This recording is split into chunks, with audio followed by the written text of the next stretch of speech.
It's Friday. Hope you're having a fantastic day.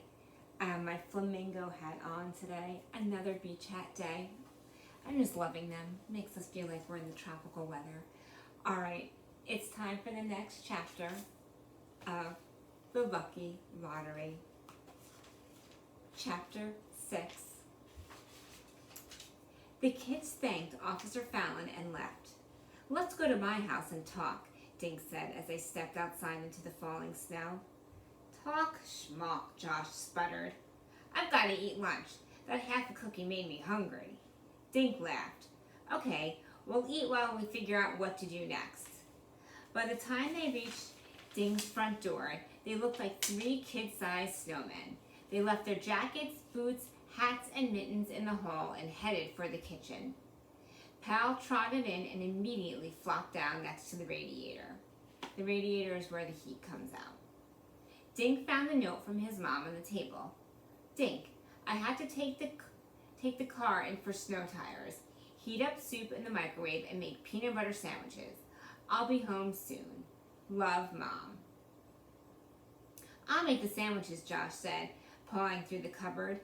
Dink heated some tomato soup, and the kids carried their lunches into the den. "Anyone want to watch a video?" Dink asked. "Video?" Ruth Rose said suddenly. "That's it." "What's it?" Josh asked.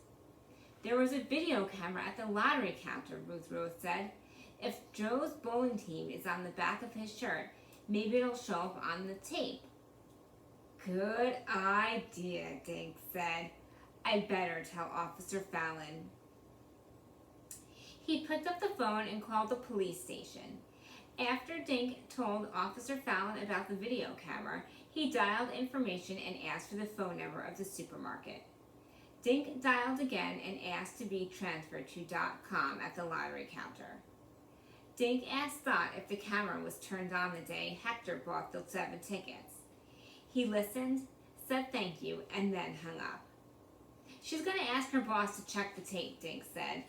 "If the name of the Joe's bowling team shows up, Dot's boss will call Officer Fallon." "I wonder if this guy Joe bowls at the fitness center," Josh said. "Good thinking, Josh," Dink said. "We could check it out after we eat." "What's this?" Ruth Rose suddenly cried. Something had fallen out of her hair and landed in her soup. Josh giggled. "Maybe it's a cootie." "No, Joshua, it's not a cootie," Ruth Rose said. She lifted something shiny onto her spoon. "It's another tinfoil bow tie." Josh dug the other bow tie out of his pocket. Except for that one was wet from tomato soup, the 2 tinfoil bow ties were the same.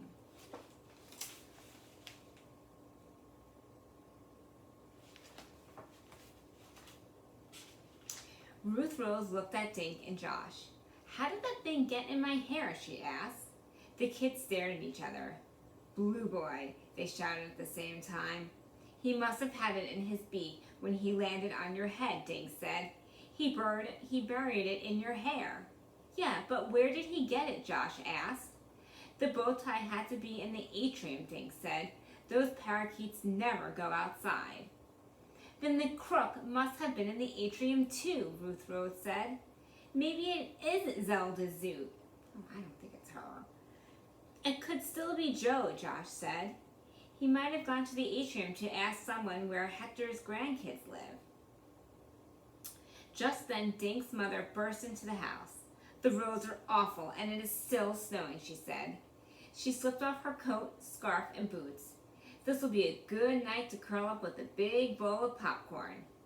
"That's what we do after skiing," Ruth Rose said. "You know how to ski?" Josh asked. "Sure. My family learned to cross-country ski a couple years ago," Ruth Rose said. "Hey, why don't I teach you guys? We can get around town a lot easier that way."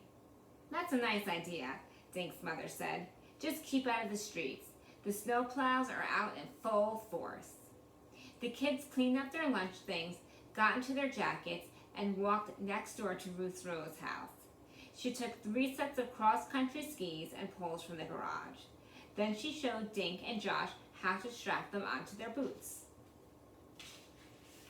"Okay, now just glide," she said. Slide your skis along the snow and use the poles to keep your balance. Piece of cake, Josh said, taking a step. He fell into a snowbank. Chapter 7 on Marvelous Monday. Alright guys, you know it's Fantastic Friday, so that means you earned your prize box ticket. Woohoo! Alright, so in our Google Classroom for reading and writing, you will find your prize box ticket. So print it out, put your name on it. And remember, if you can't print it out, just color your own prize box ticket. That's fine with me. And who can forget what we need to do on Friday? That's right, our dance party. Let's stand up and do it. You ready?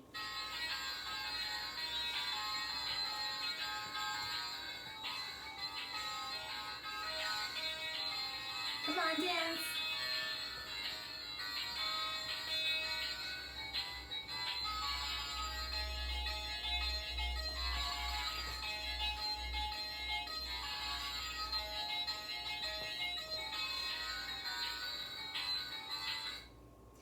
Alright guys, I hope you have a wonderful weekend and I'll see you soon. Bye guys.